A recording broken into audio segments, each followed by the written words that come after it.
Maligayang Pasko mga pamangkin. Merry Christmas. Nawa ang Espiritu, ang diwa ng Pasko ay sumaatin, ma-enjoy natin ang Pasko sa taong ito. Ang ating pag-aaral, pinamagatan nating ang tunay na pamasko. Luke 4:14-30. Bumalik sa Galilea si Jesus na sumasa kanya ang kapangyarihan ng Espiritu. So, dapat pakinggan. Napabalita sa mga karatig bayan ang tungkol sa kanya. Nagtuturo siya sa kanilang mga sinagoga at hinahangaan naman siya ng lahat. Ngayon ang tanong, ano ang katuruan? Umuwi si Jesus sa Nazareth, ang bayan na kung saan siya lumaki. Gaya ng kanyang nakaugalian, pumasok siya sa sinagoga ng araw ng pamamahinga. Tumayo siya upang bumasa at doon ibinigay sa kanya ang kasulatan ni Propeta Isaias. Binuksan niya ito sa dakong kinasusulatan ng ganito. Ang Espiritu ng Panginoon ay sumasa akin, sapagkat hinirang niya ako upang ipangaral sa mga mahihirap ang magandang balita. And of course, by mahihirap, we mean poor in spirit. Hindi naman kailangan poor in terms of money.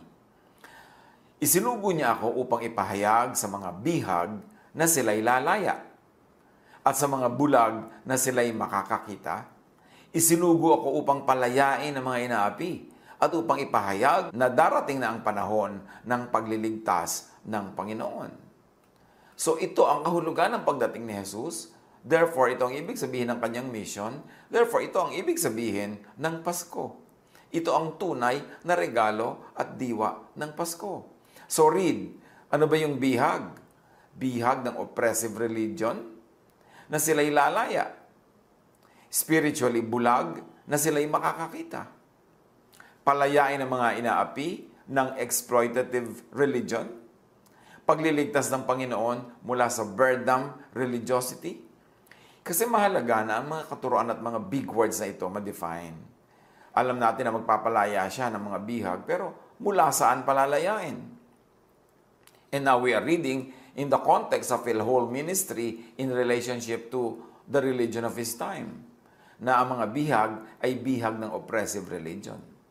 Yung mga bulag ay spiritually bulag. Yung mga inaapi ay inaapi ng exploitative religion. At ang pagliligtas ng Panginoon ay mula sa burdensome religiosity, mula sa guilt, mula sa difficulty, hardship, and suffering caused by the religiosity. So pagliligtas ng Panginoon, lalaya mula sa kautusan, yan ba ang tinutukoy ni Jesus? Acts 30 and 39. At ang lahat ng sumasampalataya sa Kanya ay pinilalaya na sa lahat ng pagkakasala na mula sa mga ito ay hindi kayo kayang palayain ng kautusan ni Moises. So, ang pagpapalaya ay pagpapalaya sa mga pagkakasala na umaalipin, nagpapahirap at tumatakot. Romans 4:15, ang kautusan ay nagdadala ng poot ng Diyos sa mga lumalabag. Ngunit kung walang kautusan, wala ring paglabag. Kaya inalis ni Jesus ang kautusan, pinalaya ang mga tao mula sa kautusan para mawala ng paglabag, therefore mawawala ang poot ng Diyos, mawawala ang judgment. Romans 6:14, sapagkat hindi na dapat maghari sa inyo ang kasalanan dahil kayo'y wala na sa ilalim ng kautusan, kundi nasa ilalim ng kagandahang loob ng Diyos. Paano naghahari yung kasalanan? Dahil may kaparusahan ito. Nakakatakot siya. Pero kung inalis na yung kasalanan sa pamamagitan ng pag-aalis nung law na dahil sa kanya ay nagiging makasalanan ng tao at hindi siya kasi masunod, therefore, ito ang kagandahang loob ng Diyos. Ito ang gift of Christmas. Kung ang pinag-uusapan ay pagliligtas ng Panginoon, lalaya ang mga tao mula sa teachers of the law and Pharisees. Luke 11:46, sinagot naman siya ni Jesus, kahabag-habag din kayo, mga dalubhasa sa kautusan. Pinagpapasan ninyo ng mabibigat na dalahin ng mga tao, ngunit ni daliri ay ayaw ninyong igalaw upang matulungan sila. Masarap pag-usap ng Pasko yung mga Belen, yung mga bituin, mga tala, mga parol.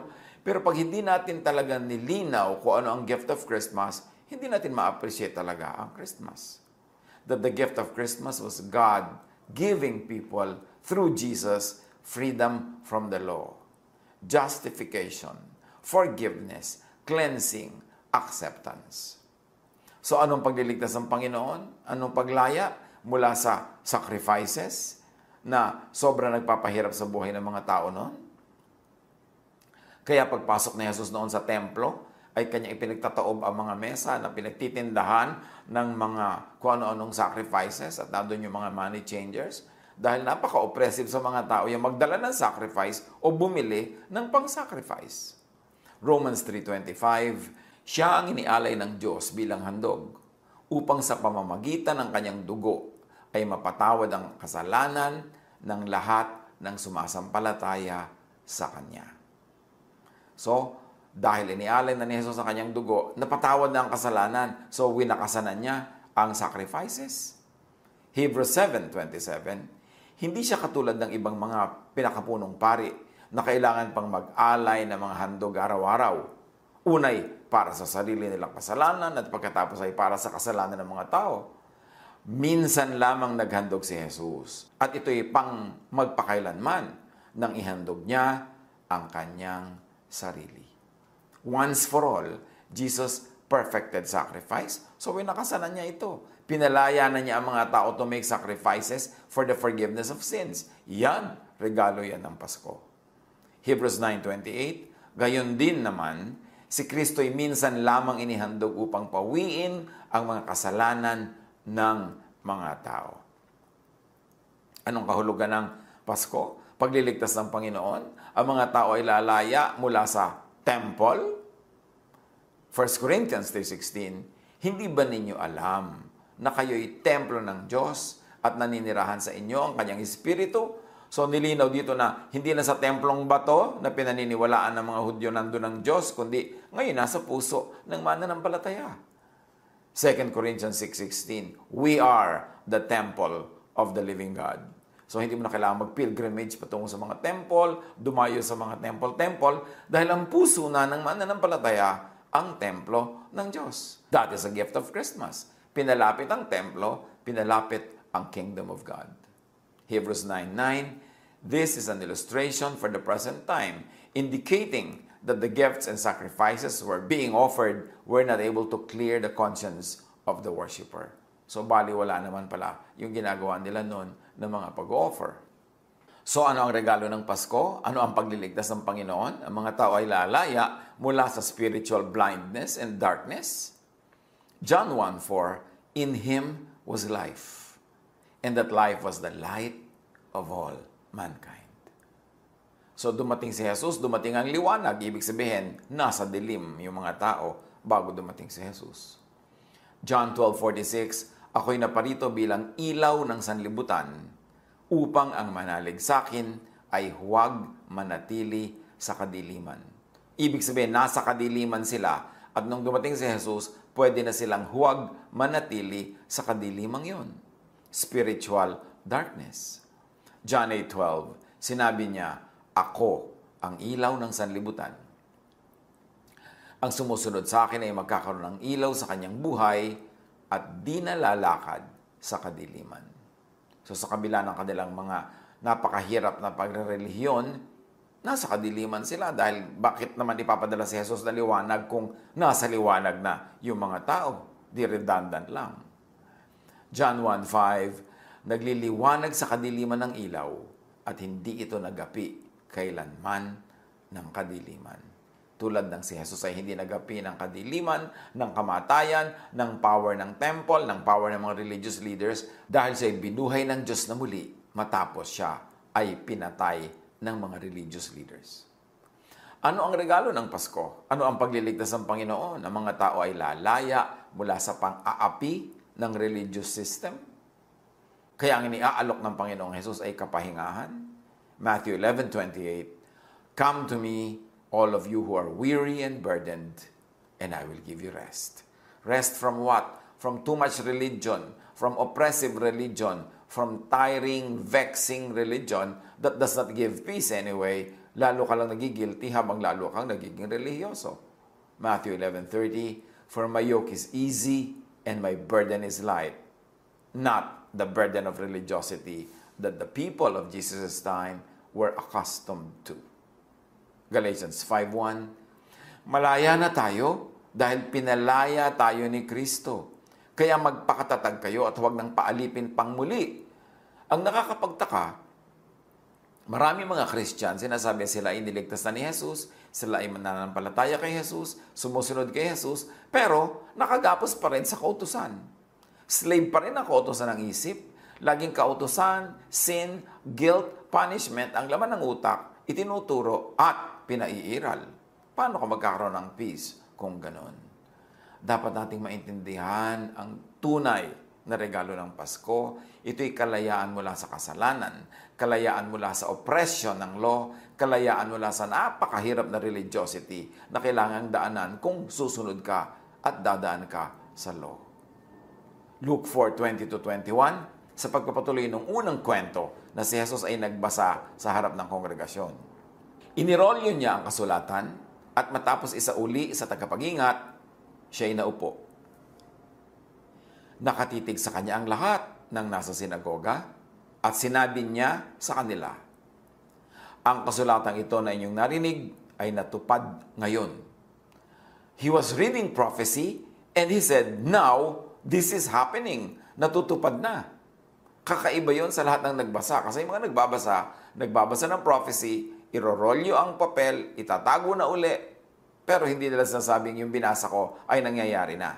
Sabi ni Jesus, nangyayari na ngayon ang binasa ko. In other words, ililigtas ng Panginoon, palalayain ni Jesus ang mga tao mula sa kautusan. Teachers of the law and Pharisees, sacrifices, temple, spiritual blindness and darkness, pang-aapi ng religious system. A very revolutionary teaching. Kasi sinasamba-samba nila yung lahat ng inungkat natin. Napakabanal sa kanila at dakila. Tapos ngayon, doon pala sila palalayain ni Jesus mula doon. Paano ka papalayain sa tanikala kung hindi ito lalagutin? Paano ka palalayain sa templo kung hindi ito guguho? Paano ka palalayain sa sacrifices kung hindi gagawa si Jesus ng one final sacrifice for all? Luke 4:22-26, sa pagpapatuloy ng pagbabasa natin sa kwento ng pagbabasa ni Jesus nitong kasulatan.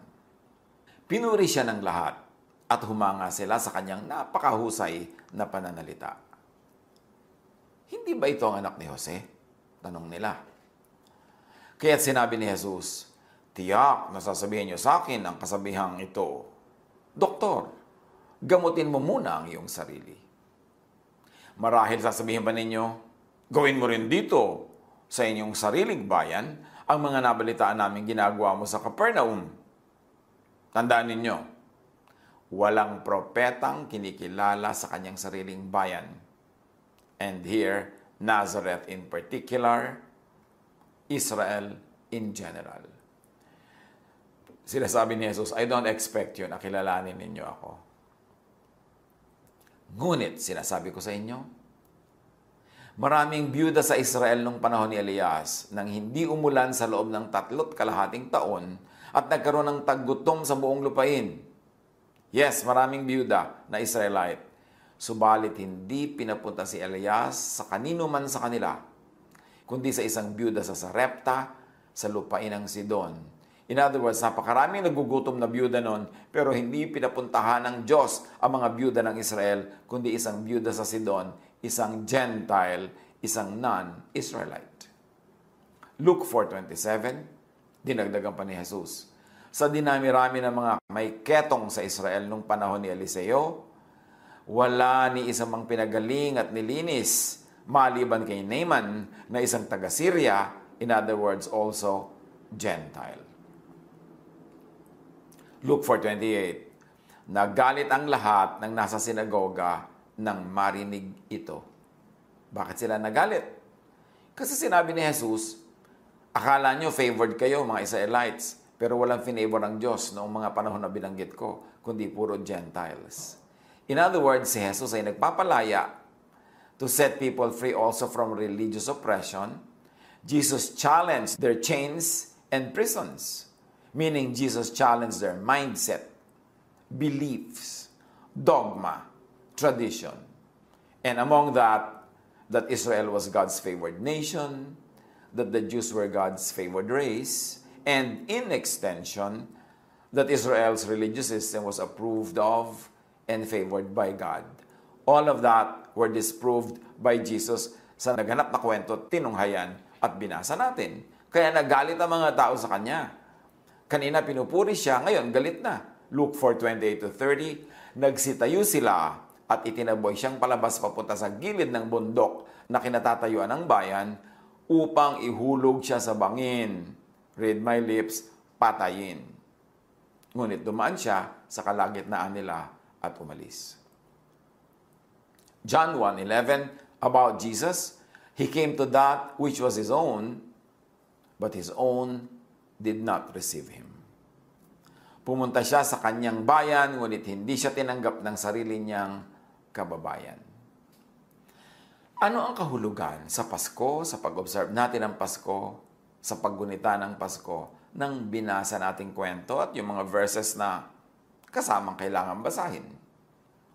Na ang tunay na gift of Christmas ay ang pagliligtas ng Panginoon, pagpapalaya ni Jesus mula sa kautusan, sa teachers of the law and Pharisees, kalayaan mula sa sacrifices and temple, kalayaan mula sa spiritual blindness and darkness, kalayaan mula sa pang-aapi at pagpapahirap ng religious system, at kalayaan mula sa mga modern-day versions and counterparts ng mga ito na buhay pa ngayon sa maraming lugar. Nung si Jesus ay umakyat sa Ama, napakadaling nag-backslide ang church into Mosesness, into Pharisiness, into mixing love, grace, and the law and judgment, into mixing the old and the new. Samantalang sabi ni Jesus, hindi pwedeng ilagay ang bagong alak sa lumang sisidlan. Sasabog ang sisidlan, masasayang ang alak. Hindi pwedeng ituro ang bagong katuroan ni Jesus in the framework of the old faith, which is governed by the law. Iniligtas ni Jesus ang mga tao sa kautusan by fulfilling all the demands of the law. Ito ang pamasko. Taking the place of the people rendered guilty by the law, paying the price required by the law. Yan ang pamasko ni Jesus. Romans 6:14, for sin shall no longer be your master, because you are not under the law, but under grace. Yan ang Pasko. Yan ang pamasko ng Pasko. That we are no longer under the law, but under grace. And yet, bakit lagi pa rin natin inuusig ang isa't isa by the law? Bakit guilty, takot na takot pa rin tayo? Because of the law. We are already rendered free from the law. Romans 8:2, because through Christ Jesus, the law of the Spirit who gives life has set you free from the law of sin and death. Romans 10:4, Christ is the culmination of the law, so that there may be righteousness for everyone who believes. So, siya na daw ang wakas ng law, si Jesus. Kinumpleto na niya lahat ng requirements ng law at ito isinara na, tinapos na. At kung nananalig ka kay Jesus, daig mo pa ang sumunod sa lahat ng law na yon, kahit in actual life, in practical life, ay hindi mo sila nasusunod. Kasi talaga namang walang makakasunod niyan. By the law, nobody will be made righteous. But we are made righteous by faith in Jesus. Pero naniniwala ka na kay Jesus, righteous ka na by faith, tapos uusigin mo pa rin yung sarili at iba pagka nagkukulang sila sa pagsunod sa batas ni Moses. Paano yun? Ba't pinaghahalo si Jesus at si Moses? Iniligtas ni Jesus ang mga tao sa kautusan by destroying the law. Ephesians 2:14-15, Christ gave His own body to destroy the law of Moses with all its rules and commands. Ito ang pamasko. Hindi naman nangyari nung ipinanganak siya agad, pero ito ang ending ng ginawa ni Jesus. Winasak, sinira, pinawalang bisa ang law para hindi na tayo ma-oppress, hindi na tayo ma-condemn, at hindi na tayo paparusahan by the standards of the law. Pinawalang bisa niya ang kautusan, kasama mga utos at mga alituntunin nito. Iniligtas ni Jesus ang mga tao sa kautusan by disempowering the law and therefore disempowering death. Nawala ng saysay ang kamatayan. Kasi pag namatay ka, hindi ka naman pupunta sa kaparusahan dahil iniligtas ka na ni Jesus mula sa kaparusahan dahil tinanggap na niya sa kanyang katawan yung kaparusahan. At sinira na niya yung law, pinawalang bisa na niya. So ano pang iuusig sa iyo para mahusgahan ka ng spiritual death? The sting of death is sin, and the power of sin is the law. But thanks be to God, He gives us the victory through our Lord Jesus Christ. Ano ang Pasko? Iniligtas ni Jesus ang mga tao sa teachers of the law and Pharisees by discrediting them. Pagkatapos ngayon, inside the Christian Church, hindi lang diretsahan, pero ang ibinabantog pa rin, itinatanyag at sinusunod, teachers of the law and Pharisees, di parang walang Pasko. Matthew 5:20, for I tell you that unless your righteousness surpasses that of the Pharisees and the teachers of the law, you will certainly not enter the kingdom of heaven. Kung hindi mo malalampasan ang gawa ng mga teachers of the law and Pharisees, hindi ka makakaranas ng pag-ahari ng Diyos. There will be no kingdom of heaven for you there, and there will be no kingdom of heaven for you here, inside your mind, in your heart. Matthew 12:12, how much more valuable is a person than a sheep? Therefore, it is lawful to do good on the Sabbath. Sobrang halaga sa mga Hudyo yung Sabbath na yan, to the point that somebody will be killed for breaking the law of the Sabbath. Pero sabi ni Jesus, no. I am the Lord of the Sabbath. At sinasabi ko sa inyo, pag may magandang gawin yun, kahit Sabbath. Matthew 23:2-3, the teachers of the law and the Pharisees sit in Moses' seat. So you must be careful to do everything they tell you. Could this be sarcasm? And in the context of what Jesus has been saying all along, it is very, very safe to say that this is sarcasm. At sabi ni Jesus, but do not do what they do, for they do not practice what they preach. So kung talagang realistic at literal na sinasabi niya, you must be careful to do everything they tell you, bakit bigla niya sinabing, but do not do what they do, for they do not practice what they preach. The gift of Christmas, pinalaya ang mga tao from the teachers of the law of Moses and the Pharisees. Iniligtas din ni Jesus ang mga tao sa teachers of the law and the Pharisees by replacing them, meaning the teachers of the law and Pharisees, with Himself. Hebrews 2:17, for this reason, He had to be made like them, fully human in every way, in order that He might become a merciful and faithful high priest in service to God, and that He might make atonement for the sins of the people. Pinalaya ni Jesus ang mga tao from the high priest by being the high priest Himself. Not implementing laws, but love.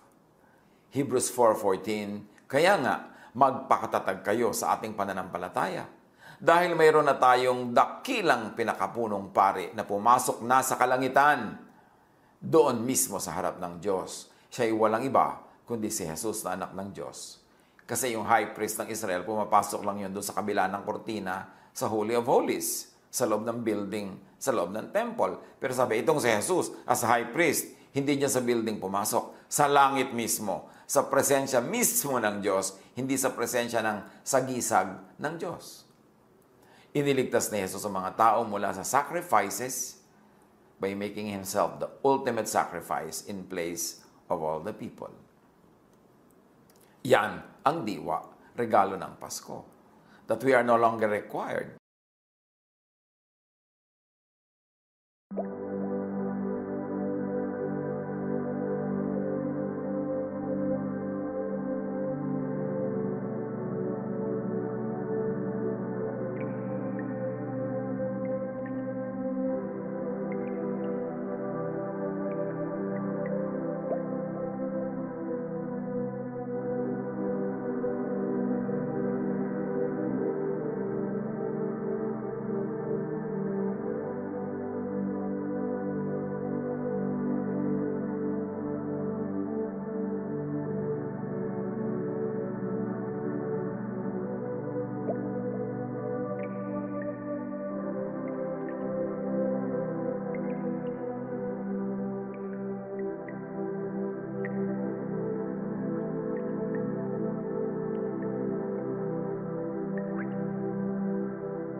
and we don't have to do needless sacrifices para lang maging katanggap-tanggap sa Diyos.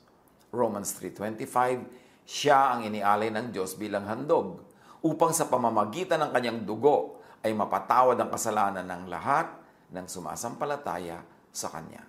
Kung sumasampalataya ka kay Jesus, napatawad na ang lahat ng kasalanan mo sa pamamagitan ng dugo ni Jesus.